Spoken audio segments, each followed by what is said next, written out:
Hello and welcome to A Little Crafting. My name is Annie and I'm recording this from Surrey in the UK, which is just south west of London.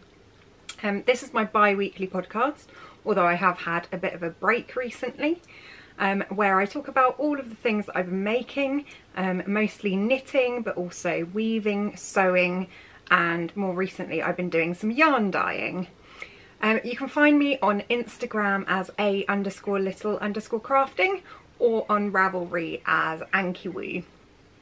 Today it's Sunday the 25th of July and it's been fairly hot in the UK the last week or so, so I've been making the most of my light tops like this one, which I finished a couple of weeks ago for the last episode that I recorded. I'm pleased to say this is episode 20, so that means I have recorded 20 episodes of my main podcast, plus a whole load more videos on the side as well to add to the content that I'm producing on YouTube. But anyway, let's get started and I'll explain a bit about what I'm wearing. So this is Anka's summer shirt by Petite Knit, and it is knit out of Durerem Natura Antigone, which is 100% linen in the Pamplemousse colourway. And this I completed a couple of weeks ago. It is a sport weight 100% linen yarn, so it is quite tricky to make sure it's very even. But I think the fact that it's a very light and flowy fabric is fantastic for summer knitting, and also fantastic to wear because it basically weighs nothing, and it has a really nice drape. So if I stand up, I'll show you how it looks. So yeah, I wasn't especially even, so there are a couple of sections, for example here, I'm not sure if you can see that, where my gauge loosened up a little bit, and it's just made a little bit of a ladder there, but I'm sure if I wash it again and try and even it out, it will be fine. It's got a yoke section at the top, which is made of knits and pearls, and then a section in between with increases, and then you kind of radiate out, which I think is a really lovely effect. And then it's just above elbow length in terms of sleeves. This one looks a bit shorter on camera, but I think it's just that it probably needs a bit of a wash and a stretch out to be evened out. Linen is quite rough to knit with, so it is quite harsh on your hands, but I'm a rock climber, so my hands are always quite rough and harsh anyway, so it didn't do too much to me. But it's not as smooth as knitting with something like wool, especially superwash wool, which is really lovely and soft. I knit it using bamboo needles to add a bit of extra grip, because linen kind of slides off quite easily when you're using metal needles, and I just wanted to add a bit of extra kind of pull in, create a tighter gauge when I was knitting this, so that it looked good rather than it being incredibly loose, which would happen if I knit it with metal needles, which is my normal go-to. Right, so that is a bit about what I'm wearing. Now let's move on to my actual knitting. And I am pleased to say I have a very big finished object this week. So apologies, you haven't seen me for a couple of weeks. I took a week off recording the main podcast, and I recorded a hat episode last week, which I will link to at the end of the video for my 52 hats challenge. So I have been knitting fairly solidly on some different things, and the main one is finishing off my Ingles sweater. Now obviously knitting a sweater in the summer is not the best idea, especially with the heat at the moment, but I've been kind of doing a little bit of knitting on it late in the evenings to make the most of the cooler temperatures then. And if you recall from last time, I was on the sleeves, but I have now finished those, and I've opted for 3/4 length. That is because I often roll up my sleeves, and I thought actually it might look quite nice on this. I tried it on, my husband thought it looked great with short sleeves, so I went in between short and long and went 3/4 length. This is knit out of Madeline Tosh DK Twist, which you can buy from Madeline Tosh in the US only. You should be able to get it on their website, but obviously if you're in the UK or elsewhere in Europe, it's a bit tricky to get that yarn in without paying a lot of customs fees. The colourways are, so this red is Red Woman, which is a Game of Thrones character, and the white, which is no longer white because of the bleeding that happened when I washed this, is Paper. So yeah, I would recommend, if you knit with hand-dyed red yarn, wash it before you start with it if you are knitting colour work like this with a very high contrast, because what's happened is that this has a slightly pink tinge, which I don't really mind, to be honest, but if you were hoping for a really, really high contrast, it would be a bit annoying. I knit this on 3mm higher sharps because I have an interchangeable set, and 2.75mm for the rib. And actually it's a really nice rib. It's twisted 2 by 1, so the knit stitches are twisted, and then the obviously the purl is a normal stitch. You see if I can show you there. There you go. Yeah, that gives you a good look. So yeah, I will talk a bit about what I changed in the pattern. So I took out the lace detail, which normally exists at above and below the colourwork section. And by the way, this is a pattern by Caitlin Hunter called Ingalls, because I hadn't said that already.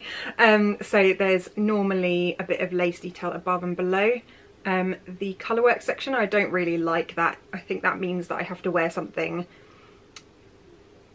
red underneath for it to look right. I don't know. But basically I'm not a big fan of lace in general, so I thought I'd take that out. I also knit a size below my measurements, and that is because I saw recommendations on Ravelry to do so if I wanted a slightly less loose and baggy fit. Although I still think it has a very loose and baggy fit, having tried it on, but I am using superwash yarn for this, or have used superwash yarn for this, and that means that the yarn stretches quite a bit once it's been knit. So for example, for the body, I think I stopped quite a way, or when it was quite a lot shorter than it is now, and that is because I knew that when I washed it, it would stretch out, and it's now the absolute perfect length for me. I haven't actually washed this section of sleeve yet, so I'm expecting that to stretch out a little bit more, so it might end up a little bit longer than 3/4 length, but that's absolutely fine. Kind of bracelet length, you would call it, is fine for me as well. So yeah, finished a sweater. It does look very nice, but yeah, like I said, it's quite loose and baggy relative to what I was expecting. So I think if I was to knit this again, I'd even go down another size in superwash yarn, that is, rather than in regular kind of rustic wool. The sleeve construction is a bit unusual. So basically you knit straight, and then just before you do the rib you decrease. And I think that's to make these kind of puffy sleeves, which do look a bit odd when it's when it's not been washed and it's 3/4 length, but it will look fine when it's on, I assure you. I have tried this on in the heat last night, and for a few seconds that I had on was absolutely boiling, so this is definitely going to keep me warm in the autumn. So overall I do like this sweater. It's not my favourite fit in terms of sweaters in general. I really like the fit of my Arboreal by Jennifer Steingass, which I will pop a picture of here. Although the yarn I really dislike on that one, so maybe one day I'll have the perfect sweater, we'll see. But yeah, overall nice, and it'll be a good staple piece for autumn, especially with these wonderful colours that I absolutely love. It's nice to have a red jumper again. My colours were purchased before I chose to knit this sweater, but I was inspired by a lady called Eliza Trudd on Ravelry, who has knit herself a Christmas Ingalls in these colours. So I had the yarn already and I went for that pattern as a result of seeing her version. But yeah, really happy to have finished that. That means I can get on with some other things as well. So that is my one finished object for the week, because honestly I haven't been knitting hats this week. If you do want to check out what hats I've finished recently, please do go and have a look at the episode that I filmed last week, which is my 52 hats special, and like I said, I'll link to that at the end of the episode. So next up is works in progress, and I have been almost exclusively working on one thing in the last couple of weeks other than finishing that. So this has been kept in my Quince Pie project bag, which has a lovely round bottom and is great for socks or small projects. And I love the fabric on this one as well. And what I have been doing is knitting on my Pretty in Pleats camisole top by Andrea Yetman, and this is not especially far along, so you start at the bottom. Ooh, let's not drop stitches, that's a bad idea. Flip it around that way, there we go. So I've got basically some ribbing, which is 2 by 2, and then I've started the body of the top, so hopefully you can see it there, and yeah, it's going fine so far. Obviously quite basic to begin with because it's just some ribbing, and then you knit for 15 inches I think, and then you actually do the little pleated section in the top here, and then the straps. This is a free pattern, so I am looking very carefully at the Ravelry notes that other people have put on to see if there's anything that I need to change with the pattern to make it better. I'm knitting it on 2.25mm bamboo needles because I'm working with a linen and cotton blend, and that yarn is Isaga Bomulin, and it looks, the tag looks like this. Bomulin, which is 65% cotton and 35% linen, and I have 4 balls of this, and the colour is number 16, which is a kind of blue grey, I would say, blue with a hint of grey mixed in. Yeah, that's how I'm getting on with the first ball. I love the way these are wound actually. They've obviously got a bit of cardboard in the centre, but I think the cakes look really great. The way that they crisscross after a bit looks very cool. Yeah, and so far absolutely fine. I think the fit should be okay. I ended up choosing 2.25mm needles because of swatching, and I did end up getting the gauge that I wanted for this top. The yarn is actually, I would say, a bit softer than the 100% linen that I used for this to knit with, and I think that's because of the cotton content. So yeah, it's actually reasonably soft. It's not as stiff as the linen that I've used before. So yeah, making good progress on that. Obviously it is just going to be stockinette for a really long time, so I'll keep going and hopefully end up with a lovely top for the August, the end of August anyway, and go from there. Something to mention also is that I am running a knit along for summer tops on my Ravelry group, which I will link to in the description below, and that ends at the end of September to give people enough time, and I've got a thread for finished objects and one for chatter as well in there, so please do feel free to join that if you are knitting something summery. and the prize draw will be at the end of September for the Spring Sorrel, which is actually going to be my next knit now that I've finished my Ingles sweater.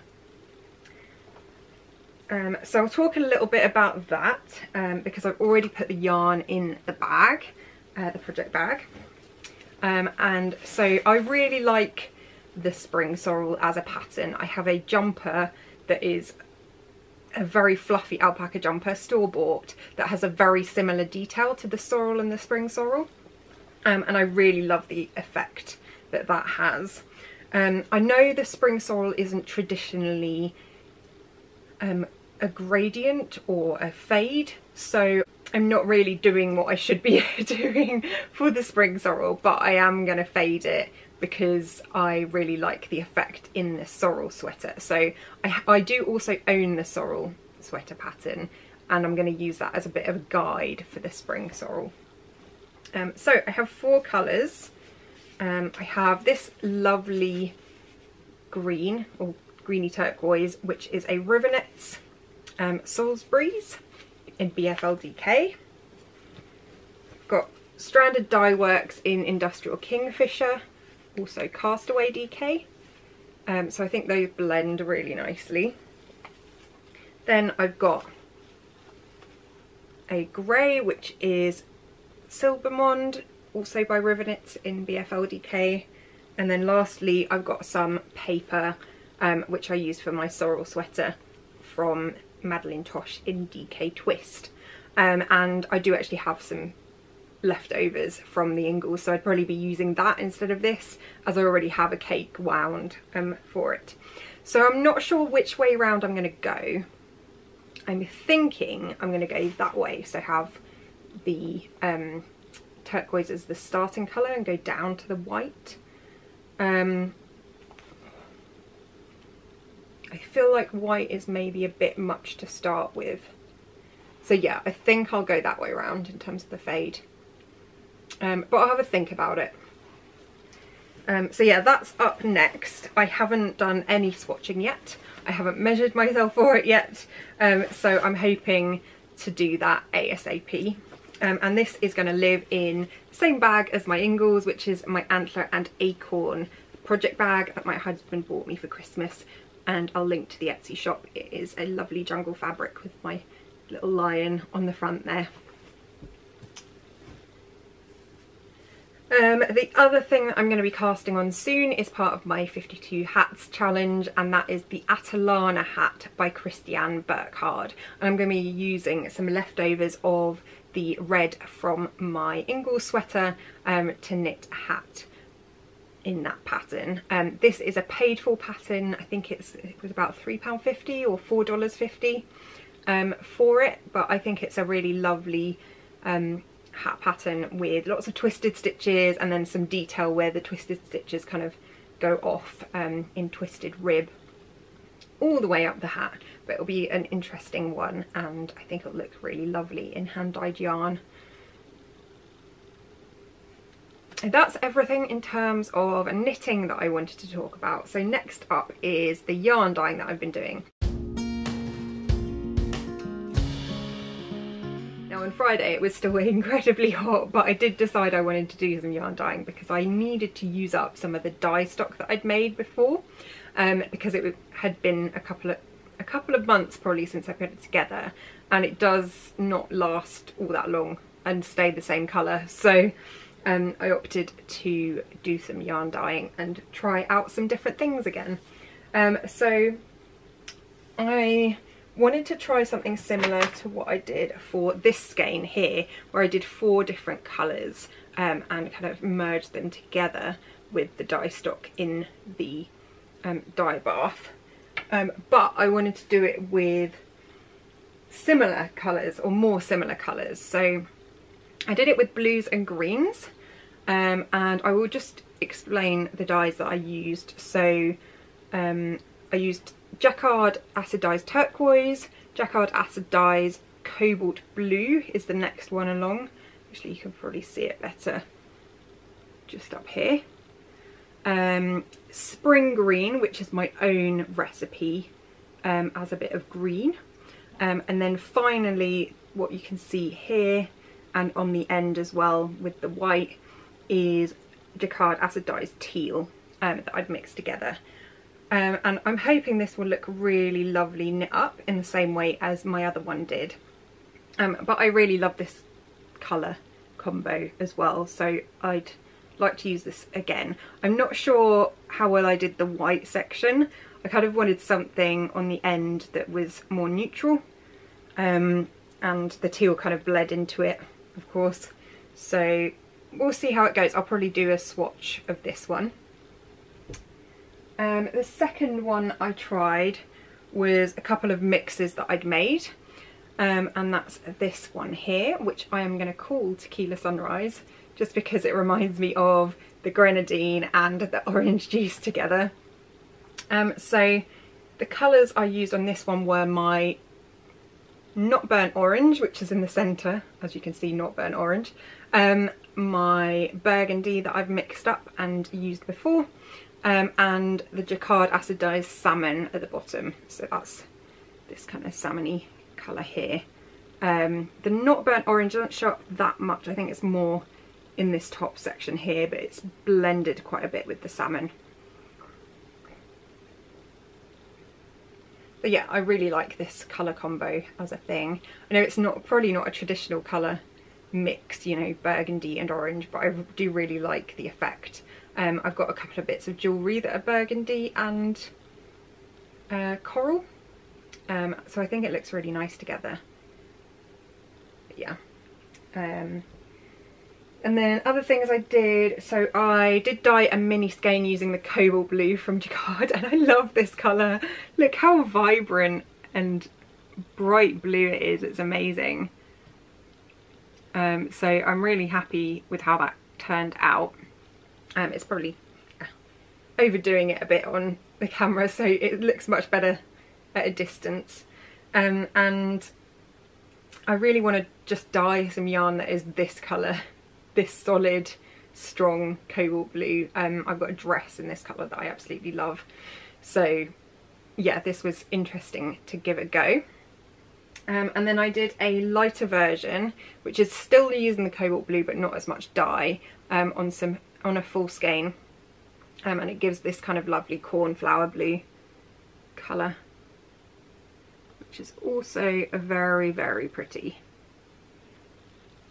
And I'll just point out that all of these are dyed on a 75/25 merino nylon, which is standard kind of sock wool, just because it's the least expensive yarn to buy and also probably the most versatile in terms of what other people might want to do with it. Then the last main one is this lovely salmony coral colour, and this is blowing out like crazy. It's not as bright as it looks on the screen. This is a mixture of my Not Burnt Orange and the salmon colour from Jacquard, so kind of a similar combo. But yeah, it's not as bright as that. It's a lot more muted than it's showing up. So yeah, I again love this type of colour, kind of corally, salmony orange for some reason. But yeah, I do love a coral. So yeah, that's just a single skein. And then I of course did some minis, so I used up the last of the salmony coral and Not Burnt Orange in this little mini skein, which I think goes really nicely with that actually. So I feel like socks with this as the heel would be great, or some kind of shawl with a bit of detail from this would be a lovely thing to do. These are only 15-gram mini skeins, unfortunately, but yeah, I think that looks nice. I also popped in another few minis, so in the main section of a multicoloured orange Tequila Sunrise, I've got a mini which is in those colours. There we go. And I have some blues as well, so that went in with the other one. And then I've got kind of light turquoise and a sort of minty greeny blue. Very light, subtle colours there.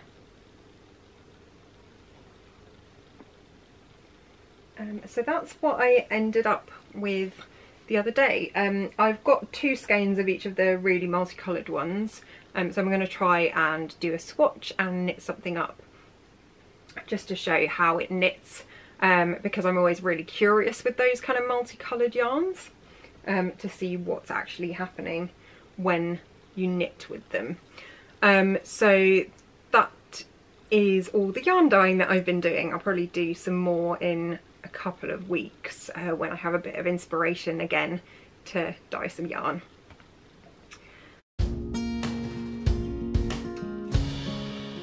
The last thing I want to do is actually finalise my 500 subscribers giveaway, which was from 2 episodes ago, so 4 weeks ago.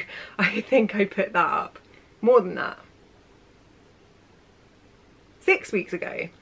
I reached 500 subscribers and put up a 500 subscriber giveaway. So if you remember correctly, I had 2 options. So one was for people in the UK, and I asked everybody to tell me what their favourite colours were to knit in summer. And for the person who won from the UK, they will be getting a skein of yarn based on the colour combo that they have suggested. And then for everyone else around the world, I have the Heart Nut pattern collection that I will be giving away to the winner of that side of the giveaway. So I made 2 lists, and we had 18 people entering from everywhere else in the world and 8 entries for the UK.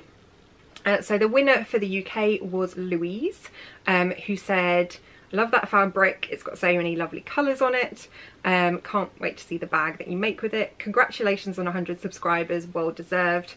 You've put so much work into this podcast and I'm so glad to see it growing. Thank you very much. Favourite summer colours are burnt orange," yeah, so I'm going to have to try the burnt orange again, "teal, green, red and burgundy shades," and she's from the UK. So I'll probably message you and just check what kind of colours you'd like, just because I think burnt orange, teal, green and burgundy might be a bit of a mix, quite nice together but not necessarily in the same skein, so I'll find out what you want from there. So congratulations, Louise. And then elsewhere, Anvita Sinha has won the giveaway, and she's actually from India. I assume it's a she, could be a he of course. So they are from India, and I'm really interested to see that so many people from the other side of the world or from really far away have been watching my podcast. So I'm so glad that that's inspiring you and that I'm able to produce content that's relevant to you as well as everybody who's kind of in Europe and the US as well. So Anvita said, "Congratulations on 500 plus subscribers. Thank you for the giveaway. I'm from India. I love dusty pinks, pale lilacs and turquoise in summers. Love the content of your channel." Again, thank you very much, Anvita. And I will organise to get those patterns to you. I'll probably message you on the bottom of your comment and just ask if you can say whether you have Ravelry or not. If you do, I can quite easily send those patterns to you. Otherwise, I will see if I can buy them on Etsy for you and get them sent across. So yeah, thank you so much to everybody who entered. It was so lovely to read your comments and find out where you were from. Like I said, it's great to see that we have so many people. So 18 people entered who were from elsewhere in the world, which is great. I love the fact that my audience is so diverse. That's fantastic. So yeah, I'm very pleased about that milestone and I hope to do a few more giveaways in the future, and I'll look into what I can do in terms of shipping. I guess the trouble is Brexit has really screwed me and lots of independents actually in terms of the shipping at the moment, because we're not really sure what kind of tax needs to be paid on shipments outside of the UK right now. which is a bit tricky. But yeah, that's all good. Thanks very much, guys. I'll get those prizes out to both of you very soon.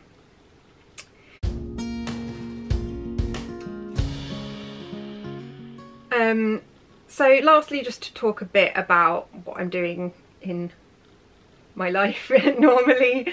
I am currently watching the Olympics. So my husband and I have been watching skateboarding this morning, which has been lovely to see that new sport enter into the Olympics this year. Sadly, my husband and I were supposed to be in Tokyo this time. We made a real effort to plan a big trip because it is the first time that climbing is in the Olympics, and we thought we'd love to visit Japan as well, which was a trip we planned in 2019. And unfortunately the pandemic has put a stop to that, and no one is actually able to spectate at the Olympics, which is a real shame. But we're still obviously rooting for the competitors, and especially for the climbing for Shauna Coxey in Team GB, who is seeded 3rd at the moment. She did a fantastic job of qualifying in the European Championships for climbing. I can't remember, it was such a long time ago, but she did an amazing job. And I'd urge anyone who's interested in those new sports, do watch climbing, because it's just the strength and agility and flexibility that those athletes have is incredible. Definitely watching Janja Garnbret, pretty sure she's like 99% favourite to win the whole competition, because she's just a beast in terms of her win ratio. I think in World Cup she's got something like 94% qualification for finals, so she's always at the top of the board in everything she does. Amazing climber from Slovenia.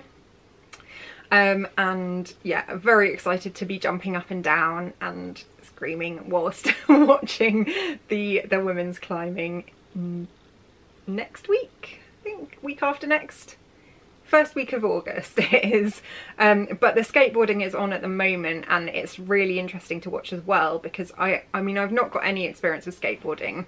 It seems quite subjective, because obviously you can't, it's not like gymnastics or ice skating where there's a kind of perfect way to do a trick or a kind of a jump or anything like that. So it's very interesting to watch and learn about how it's scored, and also just see how fantastic the athletes are and how chilled out they are, which is great to see. It doesn't seem like they're in the Olympic Games, because they're, you know, they've got their ear pods in, they're listening to their music, they're having a fun time. It's really great to see that in the Olympics.